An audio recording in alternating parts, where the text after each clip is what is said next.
YouTuber ప్రశ్న రావణ్ వ్యవహారంపై విజయవాడలో రౌండ్ టేబుల్ సమావేశం నిర్వహించారు. ఉపా చట్టం రద్దు పోరాట సంఘీభావ సమితి సభ్యులు ఈ భేటీలో పాల్గొని ప్రభుత్వ విధానాలపై చర్చించారు. సమాజంలో లోపాలను ప్రశ్నించడమే నేరమా అంటూ సమితి ప్రతినిధులు ఈ సందర్భంగా ఆగ్రహం వ్యక్తం చేశారు. ప్రశ్నించే గొంతుకలపై అక్రమ చట్టాలను ప్రయోగించడం ప్రజాస్వామ్యానికి విరుద్ధమని మండిపడ్డారు. రావణ్ వ్యవహారంలో ప్రభుత్వం వ్యవహరిస్తున్న తీరును తీవ్రంగా ఖండించారు. ఈ సమావేశంలో పలువురు మేధావులు, ప్రజా సంఘాల నాయకులు పాల్గొని సంఘీభావం ప్రకటించారు. నేను సలీం అడ్వకేట్. ఈరోజు రౌండ్ టేబుల్ సమావేశం ప్రెస్ క్లబ్లో అవుతుంది. యూట్యూబర్ రావణ్ మీద పెట్టిన కేసు అది చాలా అన్జస్టిఫై ఉంది. సో దాని మీద మనం ఈరోజు చర్చిస్తున్నాము. సో యూట్యూబర్స్ మీద, పొలిటీషియన్స్ మీద, మరి యాక్టివిటిస్ట్ మీద, బీదోల మీద, రైటర్స్ మీద, ప్రెస్ మీద, జర్నలిస్ట్ మీద పెట్టేది కాదు. అది the case is maintain only terrorist. అది కూడా ఫారెన్ టెర్రరిస్ట్ మీద ఉంది. ఫారెన్ టెర్రరిస్ట్ మీద పెట్టే కేసు ఉంది. ఫారెన్ టెర్రరిస్టు ఇక్కడ ఏదైనా డిస్టర్బెన్స్ క్రియేట్ చేస్తే దాని మీద ఉంది. అది ఉపా కేసు. కానీ ఆ కేసు జర్నలిస్ట్ మీద, యూట్యూబర్స్ మీద, విలేకర్స్ మీద, జర్నలిస్ట్ మీద, యాక్టివిటీస్ మీద, మరి వాళ్ళ మీద పెడుతున్నాం. అది చాలా బాధాకరంగా ఉంది. సో దాని మీద మనం ఈరోజు డిస్కషన్ చేస్తున్నాం. ఈ కేసు 1967 నుంచి ఈ రోజు వరకు మిస్యూజ్ అయింది. దీనికి ఈరోజు కూడా మిస్యూజ్ అవుతుంది.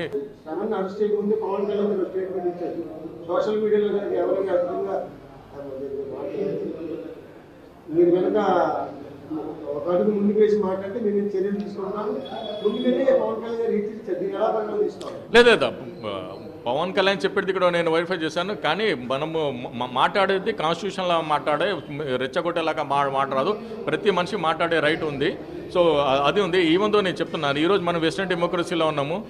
మనము లండన్ చూసుకోండి, మన అమెరికా చూసుకోండి. లండన్లో అయితే క్వీన్ ఎలిజబెత్ ఉంది కదా, దానికి ఆ లేడీ కూడా బూత్ తిట్టేసి వాళ్ళు ఉండరు.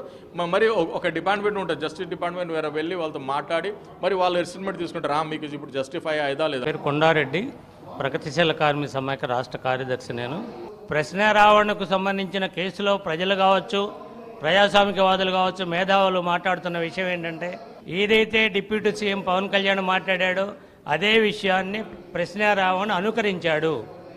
ఆయన మాట్లాడిన పద్ధతినే అనుకరించాడు. ఇది సభ్యత కాదు, సంస్కారవంతులు మాట్లాడాల్సిన అంశం కాదని చెప్పి ఆయన హితబోధ చేశాడు తప్ప ఇది కావాలని ఈయన మాట్లాడిన భాష కాదు.